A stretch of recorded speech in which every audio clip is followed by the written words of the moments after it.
Right, here we go then. 7 topics. I'm sure Frankie has appeared on here for a number of reasons over the years, Maddy, but you wanted to tip your hat to his win on Mother Earth, which took place after this show last week.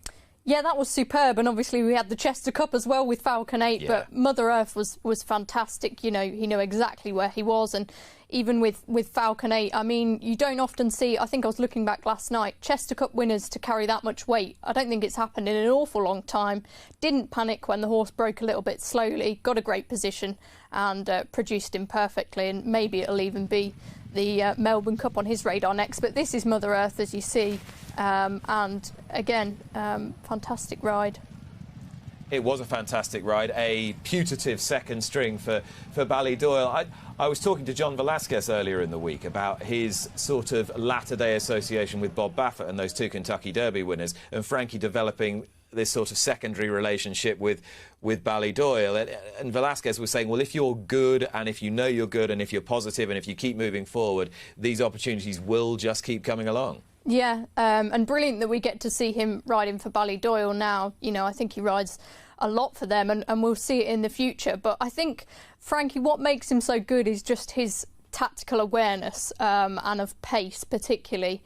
He just knows when to deliver horses, and also tricky horses as well, because Falcon 8 is not necessarily the most straightforward horse, but he knows how to get the best out of them. 20 British Classics now for Dettori. He's just got 10 more to get to Leicester Piggott. How many more years is he going to ride? 5 at least, I'd say. You wouldn't put it past him, would you? You couldn't put anything past him. He's got to tick off two a year. I mean, that is going some. Hey, I don't doubt Frankie, but it would be fantastic if he could do it, wouldn't it? But it's just great to see him in such good form, still riding at the top of his game. Yeah, I tell you what, he might even be riding beyond John Gosden still being on the trainer's licence. Yes, especially with Thady now the joint licence holder and going to take over very soon, you think? Excellent piece by your friend and colleague Lee Mottisell in the Racing Post this week with the Gosdens, I thought. Tom Bellamy has picked up the job as stable jockey to Emma Lavelle. Now, there aren't actually many stable jockey jobs in jump racing now, not old school ones like this. Do you think this is a smart move on Emma's part? I think so. I think for owners as well, it's good to get that consistency and really build up that rapport and build a relationship with the jockey. You know, you get that feedback from riders all the time, and for it to be the same rider giving that feedback is clearly going to be a benefit to her. And why not? You know, big success with Man of the Mountain, wasn't it, in the jump season? And he's a jockey who's on the up, rode a bit for Alan King, hasn't he? And yeah, good for him. And it did make me laugh as well that Aidan Coleman I think he sent out a tweet saying, you're not coming anywhere near Paisley Park. I thought that was very, very good. Yeah, I just think that it could take the stable to the next level, couldn't it? If this really works, because he's a young rider. I think he's, 26? On the up, probably about to enter his prime, hungry.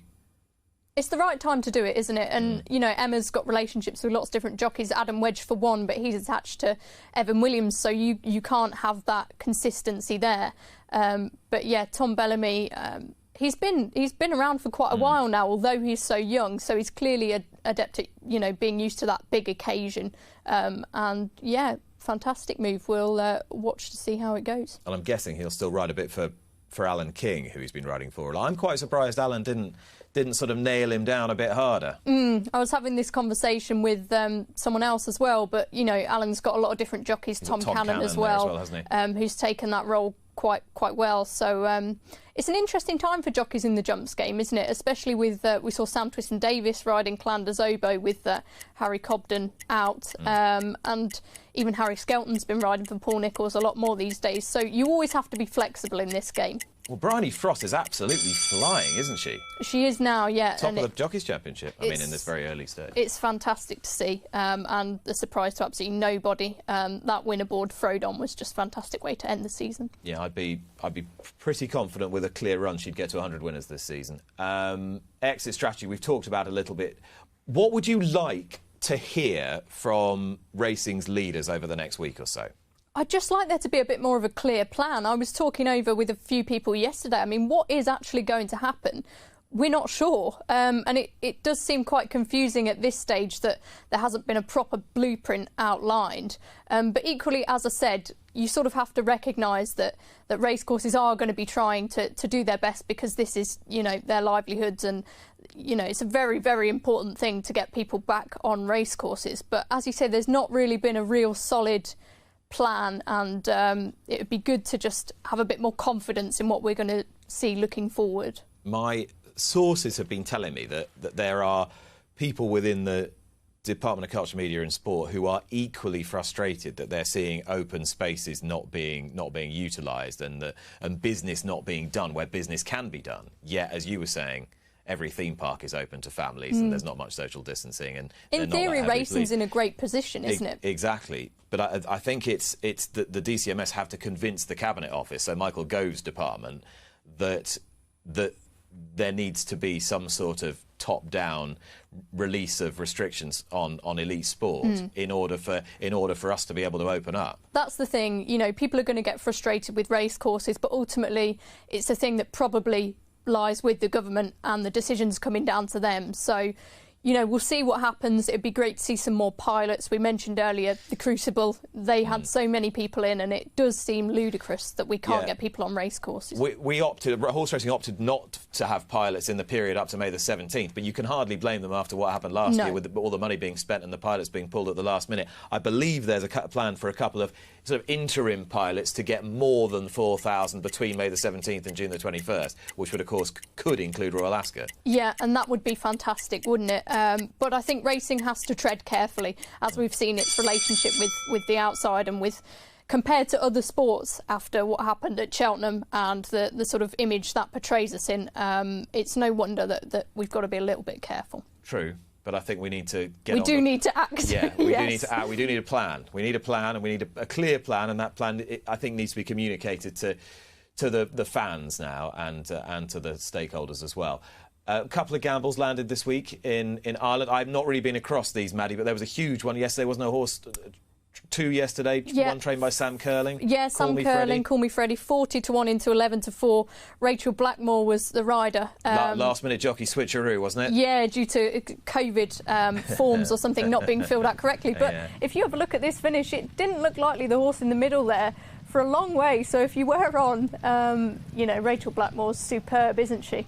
And then a Richard Beavis horse at Warwick later on in the evening also, I think, was 100-1 into 13-2. So pretty substantial gambles there. This is Richard Beavis's horse. Now, who was this?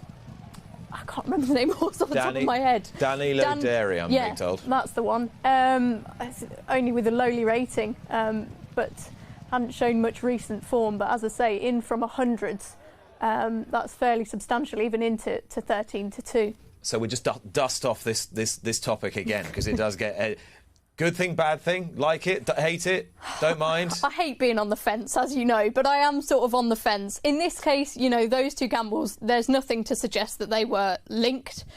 So they were independent. And, you know, you look at Call Me Freddie, he had, although it's a long time ago, got good form. I think at Carlisle he finished second, so that's OK. I think it depends, doesn't it? It depends on the circumstances around the gamble, but in this case, you know, it's clear they probably thought, right, busy afternoon of racing, evening of racing, everyone's going to be keeping their eyes on the big meetings, as is often the case. Let's use the opportunity to get a good gamble. Sam Curling insistent that he didn't know where it came from, but we always hear that one, don't we? Yeah, exactly. I don't know. I don't know how much money it takes to move a horse. That's the thing with these sort of races. It probably doesn't take as much as others. 100-1 to whatever it was. Yeah. So it would be interesting to find out, but well done to all involved, and fabulous ride from both jockeys. Rachel probably needed to be a slightly bit stronger than the other horse. Yes, it was a little more animated on Call Me Freddie. That was at Cork yesterday, and Danilo Dairy was at Warwick, if you want to go back and look at those. I'm afraid to say that's all for you today. I mean, Oh, sorry. I thought we'd come to the end. I don't know why. I was wondering what you were doing. I don't know what I'm doing. Still got saliva testing to go, Nick. I think it's these new graphics. They foxed me. Right, saliva testing. We've still got 3 of these to go. Yes, fantastic. I think it was underway at some of the all-weather tracks last week. Obviously, it means that they can ramp up the testing a lot more. It's much more affordable and, crucially, almost instant results. So this is a great move forward that it's been implemented so quickly. And as we heard John talk about earlier, cocaine, big problem in racing, dangerous. And also it's not just about, you know, I've spoken to people myself about, you know, whether bans are correct or whatever, and it's more than this initial testing as well, though. It's an issue that I think needs to be treated with more rehab, with talking, etc., because it is a cultural and societal thing. It's not just in racing, although it is clear that we have a particular problem with it, and this will hopefully be a step forward to making the PJA's life a lot easier. Yeah, the PJA have pushed for it, the BHA are getting on with it, and I would imagine that the incidence of cocaine positives, if it goes up a little to begin with, will start falling pretty sharply, because they're just going to know that they can't get away with it. Yeah, exactly. And in comparison to the likes of, you know, hair testing, urine testing, as I say, this is a lot easier for them to implement. So that's really crucial, because I know that some of the other strategies are a lot more expensive and take a lot more time and resources. So this is a really, really positive step forward. Yeah, I enjoyed Hayley Turner's contribution to the debate on ITV this week when she was asked about this, and she said, well, it's a lot easier than peeing in a cup, isn't it? So well, I suppose there's one way of looking at it. There's no point mincing your words, is there? No, there is no point mincing your words. I think everyone agrees that this is a step forward. And you're not going anywhere, because we've still got 2 of these left. We have, and you can tell me more about this one then. The OK, whip steering group. Turn the tables then, and I'll talk to you about it. So what is it, first off? OK, so this is a collection of 15 people who have been brought together from across the industry to advise on the formation of a policy for the use of the whip, which may come in sometime hence. So, yeah, I am on this group, and there are representatives not only of the media, but more importantly, there are 2 jockeys on the group, PJ McDonald and Tom Scudamore.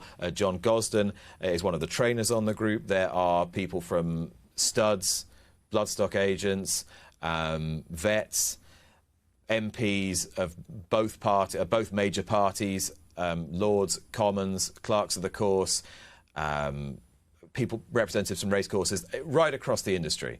And the idea is that views are exchanged and listened to respectfully, and I think that's the key, to try and understand how those within the sport and those outside the sport view the use of the whip, their ethical positions on it, and how that might feed into policy moving forward as a recommendation that was in the wider recommendation as part of the sports welfare piece at the beginning of last year. And what can you see happening as a result of this group then? Because, as you say, it's great to have these different people, an environment where they can all share, because often we know in racing it's like a game of tug of war.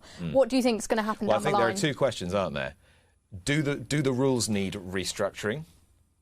And if they do need restructuring, how is that going to be manifest? A lot of people will say, is this an inevitable step to removal of the whip? That's not the way I, as a member of this body, look at it. I look at it as an opportunity to understand more about other people's views first, and then to decide what my own position is, and to feed that into the wider group. It's a word that people love using, don't they? But it's getting racing on the front foot now. And, you know, having these conversations, I think, is really important and can only be a positive thing. So look forward to hearing more about that. Now, one thing. Yes. Yes. One thing is... What is the one thing? The one thing is whatever you think it should be. So on social media this getting very cryptic. Week, yes. I know, I asked what people in racing from a broad range of views, much like in the steering group actually, what one thing they would change about racing or what they would do to racing if they could, and got an incredible response. So thank you to everyone who interacted with that. But unsurprisingly, the main thing to come out of this was the fixtures and cutting the amount of fixtures, and in turn with that prize money. Now, I don't know about you, but that didn't surprise me much at all, especially the environment that we're in at the moment, especially yesterday, given 9 meetings there were, as opposed to today's offering. And also some really interesting ideas thrown about as well. This is why I love doing things like this. I think it was Ross Burden who said, why not set up training centres at racecourses and have horse boxes rented out to young prospective trainers who wouldn't necessarily have the backing financially of others. I'm Fabulous idea. so behind that idea. I think that needs to be given another go. I mean, I know we've had a go at Wolverhampton and Lingfield in the past, and I know Lambourne, they had a go at it at the Jockey Club a few years ago. I'd love to see them give it another go. What do you think the obstacles to that could be? Because I'm not familiar with that. Maybe they just didn't have enough take-up at the time, but I think it's definitely worth exploring again in slightly different financial times and where the prize money's poor and whatnot. I'm interested in the overwhelming majority of responses, though, which was fewer fixtures. Yeah. And it's easy to see why, isn't it? I mean, it's a very bloated programme these days. I'm an advocacy of sort of, as Kevin Blake put it, ripping up the programme book and starting again with a lot of these things. You know, smaller fields. We saw, didn't we, a couple of weeks ago, was it at Redcar, where there was something like 6 runners in 2 really valuable handicaps. Now, whether that be down to the track and the facilities they have, watering, etc., it was really sad to see the sort of limit of horses there. So something's just clearly not working, and we need to get to the bottom of that. Well, we've definitely reached saturation point, haven't we? That is clear from the last 3 or 4 weeks. Yeah, exactly. So what can we do? Fingers crossed it's something that will change in the future, because there's a massive appetite for it, as that tweet sort of shows. And sometimes it's the simplest question that can yield the most informative answer, which I think you found there. Yeah, it was very, very interesting to hear from a lot of different people on that as well. As I say, it wasn't just one specific group who were in favour of that. It seemed across the board. OK, those were this week's talking points, all of them.